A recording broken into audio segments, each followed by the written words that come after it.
જ્યારે શ્રીહરિએ તેના પર પોતાની દિવ્ય અને તેજસ્વી દ્રષ્ટિ કરી કે તરત જ પેલો અહંકારી બ્રહ્મરાક્ષસ ફાટી પડ્યો. તે મોટે મોટેથી આક્રંદ કરવા લાગ્યો. હું બળું છું, હું બળું છું. મહારાજ, આ તમારા તેજમાં મને અગ્નિ જેવી લહાય લાગે છે. મને બચાવો, મને બચાવો.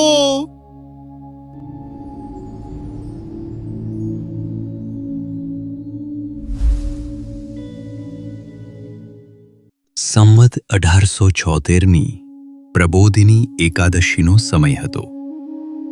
જેતલપુરમાં ચારે બાજુ આનંદ અને ઉત્સાહનો માહોલ હતો, કારણ કે સાક્ષાત શ્રીહરિની હાજરીમાં આ ઉત્સવ ધૂમધામથી ઉજવાઈ રહ્યો હતો. આ પવિત્ર અવસરે મહુધાથી દેવાનંદ સ્વામી સંન્યાસી પધાર્યા હતા, જેઓ રામાનંદ સ્વામીના સમયના વયોવૃદ્ધ અને સમર્થ સંત હતા. સ્વામી પોતાની સાથે ઈશ્વર નામે ખેડાવાળ બ્રાહ્મણને પણ લાવ્યા હતા. ઈશ્વરની હાલત અત્યંત દયનીય હતી. તેનો કાકો, જે પૂર્વજન્મમાં પ્રખર પંડિત અને વિદ્વાન હતો, તે મૃત્યુ પામ્યા બાદ પોતાના પાપ કર્મો અને વાસનાને કારણે બ્રહ્મ રાક્ષસ બન્યો હતો અને હવે તે પોતાના જ ભત્રીજા ઈશ્વરના શરીરમાં વળગાડ રૂપે પ્રવેશ્યો હતો. આ બ્રહ્મ રાક્ષસ કોઈ સામાન્ય ભૂત નહોતું. તે પૂર્વજન્મમાં ખૂબ ભણેલો ગણેલો હોવાથી તેને સંસ્કૃત અને શાસ્ત્રોનું ઊંડું જ્ઞાન હતું. જ્યારે ઈશ્વરના પરિવારજનો તેને કાઢવા માટે વિદ્વાન પંડિતો પાસે નારાયણ કવચ કે વિષ્ણુ સહસ્રનામના પાઠ કરાવતા, ત્યારે તે બ્રહ્મરાક્ષસ ઈશ્વરના શરીરમાં રહીને પંડિતોની સાથે જ શ્લોક બોલવા લાગતો. એની પાંડિત્યતા વિશે સંતો વર્ણવે છે કે ભણે શ્લોક ભીળા શ્લોક તે, થયો ભૂત તે ભણેલો એ, કૌમુદી ન્યાય વ્યાકરણ જાણે, બોલે ગીરવાણ સામે ગીરવાણે. એટલે કે તે સિદ્ધાંત કૌમુદી, ન્યાય અને વ્યાકરણ જેવા અઘરા વિષયોમાં નિપુણ હતો અને પંડિતોની સામે સંસ્કૃત ભાષામાં જ વાત કરતો. તેણે ઈશ્વરના સગા સંબંધીઓને પડકાર ફેંકતા ચોખ્ખું કહી દીધું હતું કે હું આ શરીરમાંથી ક્યારેય જવાનો નથી. મને અહીં રહેવું બહુ ગમે છે. અહીં સરસ જમવાનું મળે છે, મોટું મકાન છે અને મને કોઈ તકલીફ નથી. તમારી શું તાકાત છે કે મને કાઢી શકો? આ પાઠ કરવાના રહેવા દો. તમે કહેતા હો તો નારાયણ કવચના રોજના 100 પાઠ હું તમને કરી બતાવું. આમ તમામ શાસ્ત્રીય વિધિઓ નિષ્ફળ જતા થાકીને ઈશ્વરના સંબંધીઓ તેને જેતલપુર શ્રીહરિના શરણે લાવ્યા. ભરી સભામાં ઈશ્વરને બેસાડવામાં આવ્યો. શ્રીહરિના તેજસ્વી પ્રભાવને કારણે અંદર રહેલો બ્રહ્મરાક્ષસ બેચેન થઈ ગયો. તે ઈશ્વરના શરીરને જમીનથી 4-4 ફૂટ ઊંચું ઉછાળવા લાગ્યો.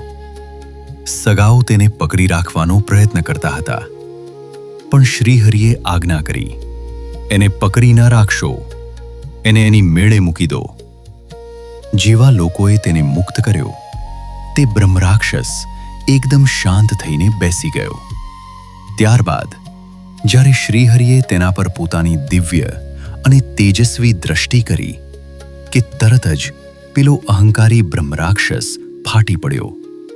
તે મોટે મોટેથી આક્રંદ કરવા લાગ્યો. હું બળું છું, હું બળું છું. મહારાજ, આ તમારા તેજમાં મને અગ્નિ જેવી લહાય લાગે છે. મને બચાવો, મને બચાવો. શ્રીહરિએ પરમ કૃપાળુ થઈને તેને કહ્યું, બચવાનો એક જ ઉપાય છે. આ વિપ્ર હવે સત્સંગી થયો છે, તો તું તેમના શરીરને છોડી દે. જો તું અમારું વચન માનીશ તો તારું દુઃખ ટળશે અને તું સુખીઓ થઈશ.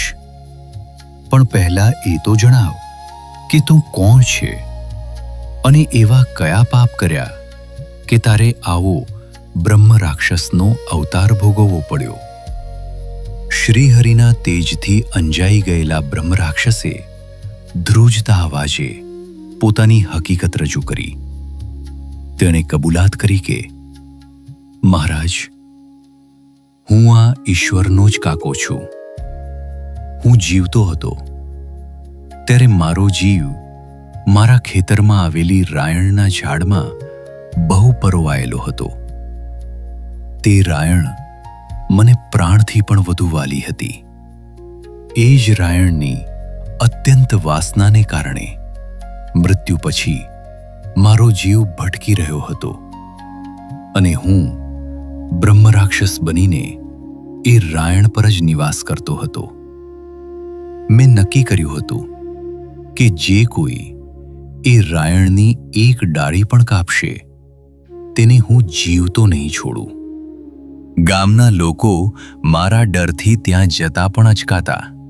છતાં પણ ઈશ્વરે જાણતા હોવા છતાં એ રાયણ કાપી નાખી. મેં તેને મારી નાખવાનો નિર્ણય કર્યો હતો, પણ આ સંતોના સમાગમથી તે સત્સંગી થયો.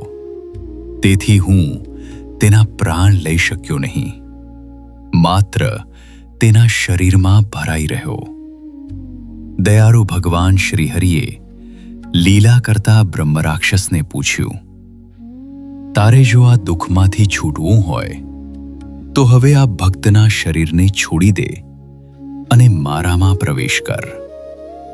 આ સાંભળતા જ બ્રહ્મ રાક્ષસ વધુ ફફડવા લાગ્યો અને કરગરતા બોલ્યો, અરે રે મહારાજ, આ શું બોલો છો?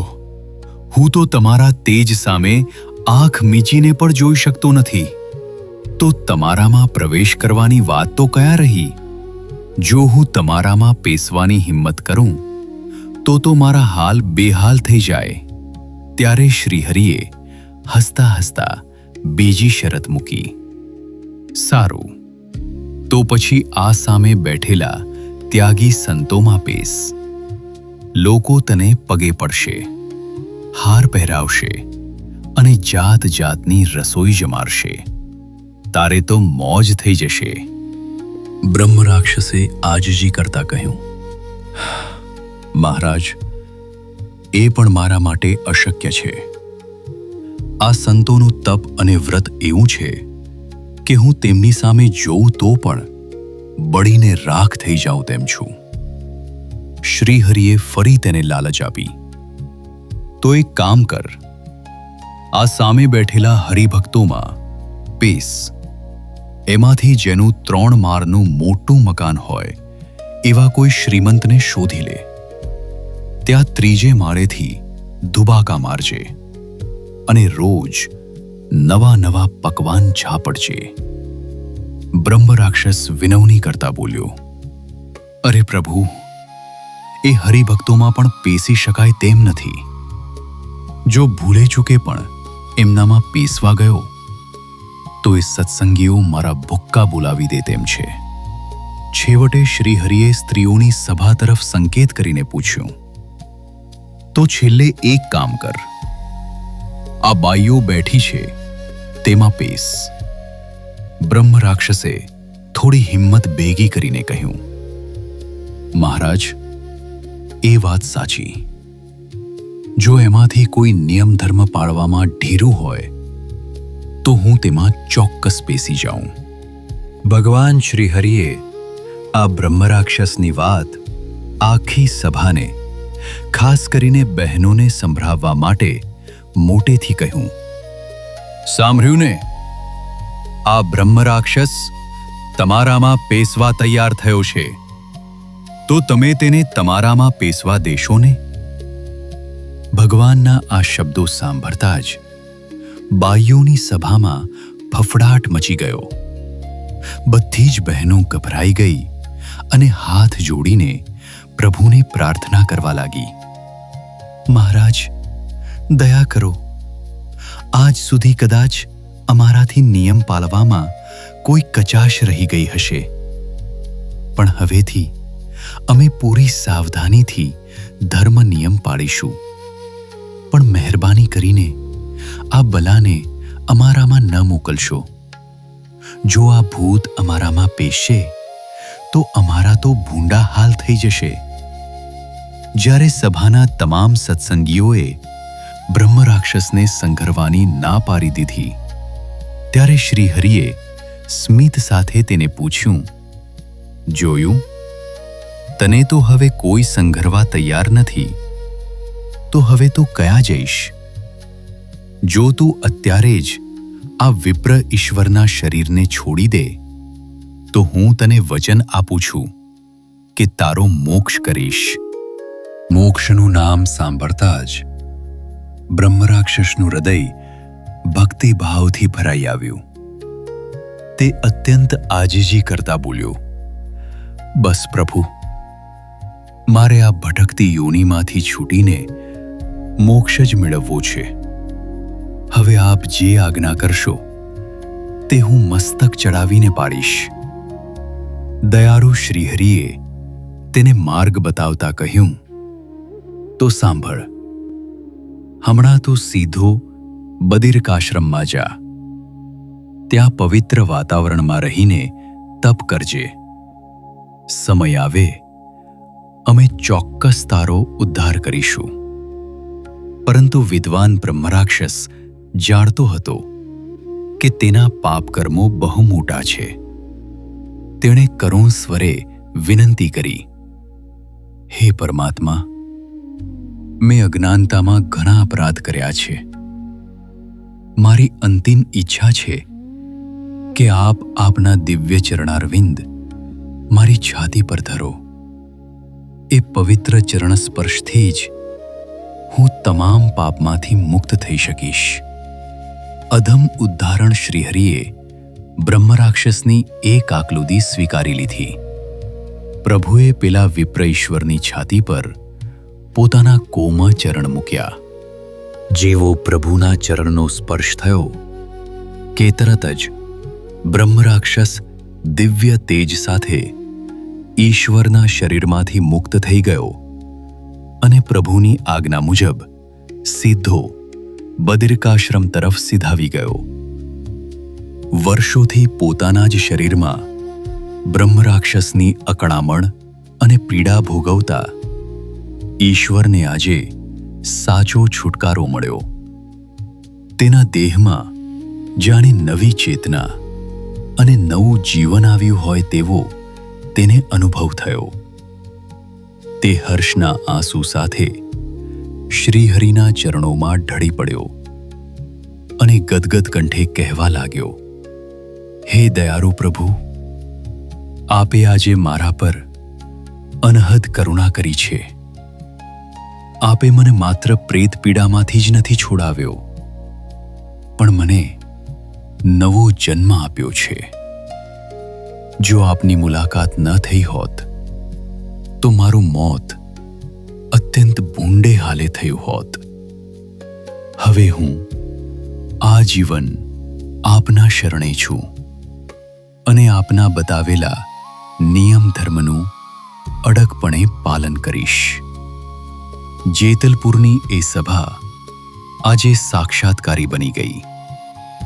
સૌ ભક્તોએ જોયું કે ભગવાનની શરણાગતિમાં કેવી શક્તિ છે, જે જીવતા મનુષ્યને તો સુખી કરે જ છે, પણ ભૂત પ્રેત જેવી યોનિમાં ભટકતા જીવોનો પણ ઉદ્ધાર કરી દે છે.